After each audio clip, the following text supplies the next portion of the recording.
So good evening friends, welcome to my channel Edward Wings. And सुबह जो है general knowledge with special reference to GK पर जो है मॉक टेस्ट जो है एक वो मैंने अपलोड किया था। एंड शाम को मैंने वादा किया था कि अकाउंटेंसी पर जो है आपको एक मॉक टेस्ट जो है ये मिलता रहेगा। और ये जो सिस्टम है ये अब एग्ज़ाम तक जो है आप 5 मार्च तक यही कुछ चलता रहेगा, जिससे आपको ये जो दो इंपॉर्टेंट सेक्शन हैं जो कि 60 नंबर कैरी करेंगी 120 में से, वो सेक्शन जो है आपको अच्छी तरीके से रिवाइज हो जाए। पढ़ तो आपने लिया ही है, ये सब जो है आपकी रिवीजन के लिए है। तो आइए स्टार्ट करते हैं अकाउंटेंसी का मॉक टेस्ट।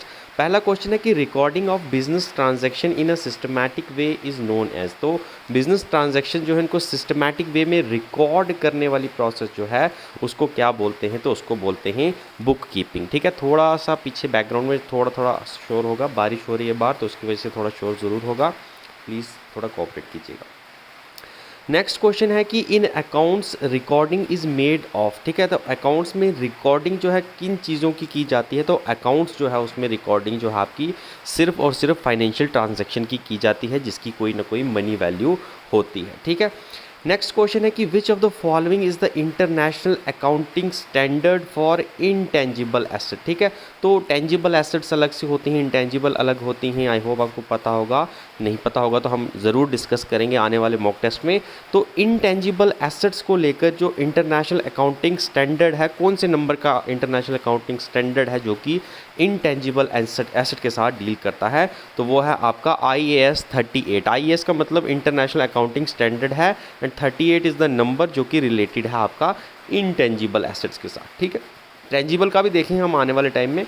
क्वेश्चन नेक्स्ट है कि according to which concept the proprietor of the business is treated as creditor to the extent of his capital. ठीक है, तो कौन से कंसेप्ट के थ्रू ये माना जाता है कि जो बिजनेस का प्रोपराइटर है यानी बिजनेस का ओनर है उसको भी बिजनेस का क्रेडिटर ही माना जाता है? तो ये माना जाता है बिजनेस एंटिटी कंसेप्ट के अंडर। ठीक है, तो बिजनेस एंटिटी कंसेप्ट के अंदर जो प्रोपराइटर होगा, यानी हम कह सकते हैं जिसने पैसे लगाए हैं, वो भी बिजनेस का क्रेडिटर ही माना जाता है। ठीक है, नेक्स्ट है which of the following accounting concept says that asset is to be recorded at their original cost and depreciation in the systematic manner without reference to its market value. ठीक है, तो कौन से कंसेप्ट के अंदर ये माना जाता है कि एसेट जो है उसको अपनी ओरिजिनल वैल्यू, ओरिजिनल कास्ट पर ही हमें रिकॉर्ड करना है और फिर उसको सिस्टमैटिक वे में डेप्रिशिएट भी करना है विद टाइम?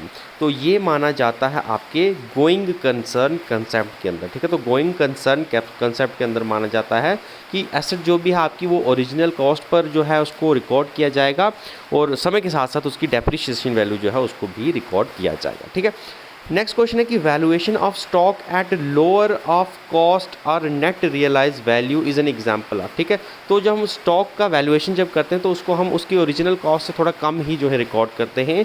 इस चीज़ को क्या कहा जाता है? कौन सी प्रोसेस है, कौन से कॉन्सेप्ट है? तो ये कॉन्जर्वेटिज्म प्रिंसिपल के अंदर, कॉन्जर्वेटिज्म कॉन्सेप्ट के अंदर जो भी स्टॉक होगा उसको ओरिजिनल वैल्यू से थोड़ा कम ही उसकी वैल्यू जो है वो उस पर रिकॉर्ड किया जाता है। नेक्स्ट क्वेश्चन है अगेन रिपीटेड। नेक्स्ट क्वेश्चन है कि it is a system of paying advance in the beginning. ठीक है, and reimburse the amount spend from time to the petty cash. ठीक है, एक ऐसा सिस्टम जिसमें आप एडवांस में ही जो है पैटी कैश सिस्टम में पैसा डाल देते हैं, पैसा दे देते हैं और उसके बाद फिर उसको रीएम्बर्स करते रहते हैं, यानी जैसे जैसे वो ख़त्म होता है आप उसके अंदर उतना उतना और डालते रहते हैं। ऐसे सिस्टम को क्या कहा जाता है? तो ये सिस्टम है आपका एम्प्रेस्ड सिस्टम और ये पैटी कैश के साथ ही जो है वो डील करता है। नेक्स्ट क्वेश्चन है कि सेल्स बुक जो है ये कौन सी चीज़ का हिस्सा है आपकी सेल्स बुक? तो सेल्स बुक जो है ये आपके जर्नल का हिस्सा जो है वो मानी जाती है। ठीक है, जर्नल का हिस्सा मानी जाती है आपकी सेल्स बुक। नेक्स्ट क्वेश्चन है कि which account will be debited in case. ठीक है, आपको जर्नल एंट्री है इसमें, तो कौन सा अकाउंट डेबिटेड होगा जब लाइफ इंश्योरेंस का प्रीमियम जो है, मान लीजिए प्रोपराइटर ने अगर बिजनेस कैश से भरा है, ठीक है, अपने जेब से नहीं भरा बल्कि बिजनेस कैश से प्रोपराइटर ने लाइफ इंश्योरेंस प्रीमियम अपना भर दिया है, तो उस केस में कौन सा अकाउंट जो है वो डेबिट होगा? ठीक है, तो इस केस में आपका ड्राइंग अकाउंट जो है वो डेबिट होगा। आपके लिए क्वेश्चन ये है कि आपको ये बताना है कि इस केस में आप कौन सा अकाउंट है जो कि क्रेडिट होगा। ठीक है, डेबिट जो है आपका ड्राइंग अकाउंट होगा, क्रेडिट कौन सा अकाउंट होगा ये आपको बताना है कमेंट सेक्शन में। नेक्स्ट क्वेश्चन है कि while passing and opening entry the assets are dash while all the liabilities are dash. ठीक है, कि पासिंग एंट्री ओपनिंग एंट्री जब आप कर रहे होते हो तो एसेट को कौन सी साइड रखते हैं, एसेट्स को किस नेचर में आप डील करते हैं, और लाइबिलिटीज़ जो हैं उनको किस नेचर में डील करते हैं। तो एसेट्स जो है उनको डेबिटेड किया जाता है जब आप ओपनिंग एंट्री करते हैं, और जो आपकी लाइबिलिटीज़ होती हैं उनको क्रेडिटेड किया जाता है। ठीक है, नेक्स्ट क्वेश्चन है कि balance on debit side of bank column of cash book. ठीक है, तो कैश बुक है, कैश बुक की बैंक कॉलम में अगर बैलेंस आ रहा है उसकी डेबिट साइड में, ठीक है, कैश बुक की जो बैंक कॉलम है उसके डेबिट साइड में अगर बैलेंस बचा हुआ है तो इसका क्या मतलब है, तो इसका मतलब है आपका कि आपके बैंक में कैश है। ठीक है, तो cash at bank. Next question है आपका नेक्स्ट क्वेश्चन है कि विच of the following would not affect the bank reconciliation. ठीक है, तो इनमें से क्या चीज़ अगर आपको मिलेगी तो आपकी बैंक रिकॉन्सिलिएशन स्टेटमेंट पर कोई असर नहीं पड़ता है इसका। ठीक है, तो डिस्काउंट रिसीव, तो अगर आपको डिस्काउंट कहीं से मिल रहा है तो आपकी बैंक रिकॉन्सिलिएशन पर इसका कोई प्रभाव नहीं पड़ेगा। ठीक है, नेक्स्ट क्वेश्चन है कि sale of 10,000 is recorded as 1,000 is an example of. ठीक है, आपने मान लीजिए 1,000 रुपये की सेल की, लेकिन आपने रिकॉर्ड जो है सिर्फ लिखते टाइम लिखा कि हमने 1,000 की ही सेल की है, तो 9,000 जो नहीं लिखा आपने, ये किस चीज़ की एग्जाम्पल है, तो ये आपकी है कॉम्पनसेटिंग एरर की। ठीक है, तो मान लीजिए कुछ एरर किया था आपने गलती से, वहाँ पर पैसा ज़्यादा लग गया, तो अब फिर आप क्या करते हो, आपकी सेल जितनी ज़्यादा होती है आप उसको थोड़ा कम ही दिखाते हैं ताकि वो जो नुकसान हुआ है उसकी भरपाई कहीं ना कहीं वो हो जाए। ठीक है, तो कॉम्पनसेटिंग एरर। नेक्स्ट क्वेश्चन है कि the trial balance might match in spite in the presence of. ठीक है, तो ट्रायल बैलेंस आपका इनमें से कौन सी चीज़ है जो अगर होगी भी तो उसके बाद भी आपका ट्रायल बैलेंस जो है वो मैच कर जाएगा, तो इसका ऑप्शन है एरर ऑफ कंप्लीट ओमिशन और एरर ऑफ प्रिंसिपल। ठीक है, तो एरर ऑफ प्रिंसिपल रहे या एरर ऑफ कंप्लीट ओमिशन रहे, स्टिल आपका ट्रायल बैलेंस जो है वो मैच कर जाता है इनकी मौजूदगी के होने के बाद भी। नेक्स्ट क्वेश्चन है कि कॉम्पनसेटिंग एरर जो हैं ये किस नेचर के रहते हैं, तो कॉम्पनसेटिंग एरर जो हैं आपके ये ना ज़्यादा आपको नेगेटिव कुछ नुकसान देते हैं ना फ़ायदा देते हैं, तो ये न्यूट्रलाइजिंग रहते हैं, क्योंकि पैसा तो आपके पास है ही, आपने चाहे एंट्रीज जो है नीचे ऊपर की हो, पैसा तो आपके पास आया है, इसमें कोई शक नहीं है। ठीक है, तो न्यूट्रलाइजिंग इनका इफेक्ट रहता है।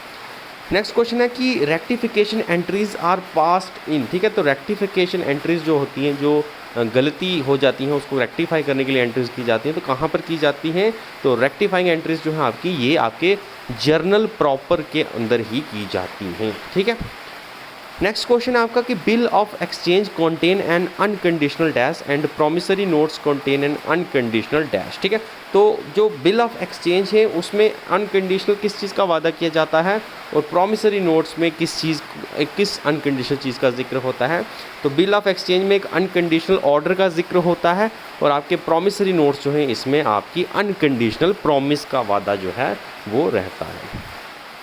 नेक्स्ट क्वेश्चन है कि noting charges are ultimately borne by. ठीक है, तो नोटिंग चार्जेस जो रहते हैं ये किसके सिर पड़ते हैं, मतलब ये पैसा खर्चा होता है किसको चुकाना पड़ता है, तो नोटिंग चार्जेस जो हैं ये ड्राई के अकाउंट में ही पड़ते हैं, तो ड्राई को ही नोटिंग चार्जेस जो हैं ये चुकाने पड़ते हैं। ठीक है, next a financial statement that summarise company's revenue and expenses is known as. ठीक है, तो फाइनेंशियल स्टेटमेंट जो कि कंपनी के रेवेन्यू एंड एक्सपेंसेस को बताता है। ठीक है, रेवेन्यू एंड एक्सपेंसेस की बात हो रही है तो इसको कहते हैं हम इनकम स्टेटमेंट। ठीक है, लाइबिलिटी एंड एसेट वगैरह होती तो फिर बैलेंस शीट हम उसको कहते हैं।